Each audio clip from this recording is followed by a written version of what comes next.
ना 2013 में पानी पी पी कर पूरे चुनाव में शीला दीक्षित को कोसा कि शीला दीक्षित भ्रष्टाचारी है, करोड़ों लाखों करोड़ों रुपए का गबन कर गई है, बड़ा बड़ा घोटाले इन्होंने कॉमनवेल्थ गेम्स में किए हैं।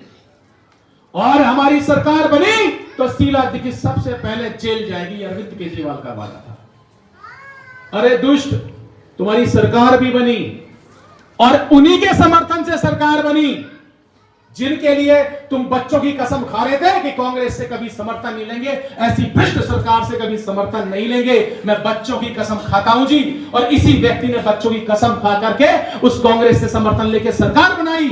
सरकार बनाने के बाद पहले विधानसभा के सेशन के अंदर जब हमारे नेता प्रतिपक्ष डॉक्टर हर्षवर्धन जी ने सवाल किया कि अरविंद जी अब तो आपकी सरकार बन गई है, आपके पास 350 पेजों के सबूतों वाली फाइल भी है, तो शीला दीक्षित कब जेल जा रही है हमें बताइए। तब इन्होंने जवाब दिया था सोशल मीडिया पे, यूट्यूब पे वो वीडियो आज भी आप देखना है जी, वो तो फाइल हमारे पास थी जी, पता नहीं कहां गुम हो गई है जी, आप कोई सबूत दे दो जी। आरोप लगाओ और भाग जाओ। शीला दीक्षित तो जेल नहीं गई, जेल कौन गया? पोसंपा भाई पोसंपा। शराब घोटाले में क्या हुआ? करोड़ों रुपए की दलाली खाई। अब तो जेल में जाना पड़ेगा, जेल की रोटी जेल का पानी आए ना, जेल की रोटी खा के जेल का पानी पी के आए ना। ये गए हैं घोटालों में, ये गए हैं भ्रष्टाचार में, शीला दीक्षित नहीं गई। तो इनकी कथनी और करनी का प्रमाण आपके सामने है। तो जब ये आएंगे ना दोबारा, फिर आपके बीच में टोपियां पहन पहन के आएंगे, हाँ जी बहन जी माता जी 5 साल ले रहा हूं, 5 साल, ये फिर रोएंगे 5 साल अगर आपने गलती करके फिर से दे दिए। और मैं इन्हीं के हिमायतियों से कहता हूं 5 साल फिर दे दिए, फिर रोगे, फिर बोलेंगे पूरे 5 साल मोदी काम नहीं करने दे रहा जी, एलजी साहब काम नहीं करने दे रहे हैं जी। अरे मामा, एलजी और मोदी जी 29 तक तो कहीं जाने वाले नहीं है, तो 5 साल क्यों फिर खराब कर रहे हो भैया? क्यों खराब करोगे 5 साल फिर आप? जब काम ही एलजी साहब ने करवाना है, काम ही मोदी की सरकार ने करवाना है, तो मोदी की सरकार को ले आओ ना। एक मौका भारतीय जनता पार्टी को भी दीजिए, 5 साल का अवसर दीजिए। नहीं, अगर आपकी अपेक्षाओं पे खरा उतरती है पार्टी बदल दीजिए।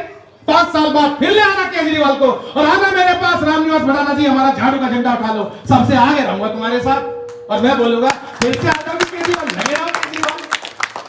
लेकिन 5 साल का अवसर देना पड़ेगा आपको, देना पड़ेगा कि नहीं देना पड़ेगा? देना चाहिए। परिवर्तन संसार का नियम है, आपको बदलाव लाना चाहिए। अगर आपको बदलाव लाने के बाद अगर आपकी आशा अपेक्षाएं पूरी नहीं होती है तो 5 साल बाद फिर से बदल देना। आपके हाथ में सरकारें बदलना है कि नहीं है? तो इसलिए अब की गलती मत कर देना। एक एक वोट कीमती है, बदलाव लेके आना, अपना अपने बच्चों का भविष्य आपने तय करना है। और केंद्र की मोदी सरकार तैयार बैठी हुई है। अगर आपने दिल्ली के अंदर भाजपा की सरकार चुन ली, आपने संगम बिहार के अंदर भाजपा का विधायक चुन लिया, तो मैं आपको वचन देके जा रहा हूं, राजनीति का संन्यास ले लूंगा। आपके क्षेत्र में रहता हूं, आपका जूता मेरा सर होगा। आपकी एक एक अभिलाषा, एक एक इच्छा की पूर्ति के लिए हम बैठे हुए। आप आना हमारे पास, हमारा आप दफ्तर यही है। आम आदमी पार्टी की तरह दफ्तर ढूंढने नहीं जाना पड़ेगा कि वो कहां है दफ्तर उसका।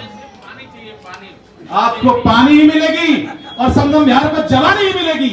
ये संगम बिहार जो बूढ़ा हो चुका है, जिसकी अवस्था जर्जर हो चुकी है, ऐसे बूढ़े व्यक्ति की तरह जिसमें सीधा खड़ा होकर चला नहीं जा रहा, जिसमें सीधा खड़ा होकर बोला नहीं जा रहा, ऐसा संगम बिहार हो गया आपका। इस संगम बिहार को जवानी वापस लौटाएंगे इसकी। ये संगम बिहार चमकेगा, हर घर में टोटी वाला मीटर वाला पानी आएगा, इसका वचन हम आपको दे रहे हैं। हर घर में रजिस्ट्री होगी, सबको मालिकाना हक मिलेगा, इसका इस मंच से इसकी गारंटी हम दे रहे हैं।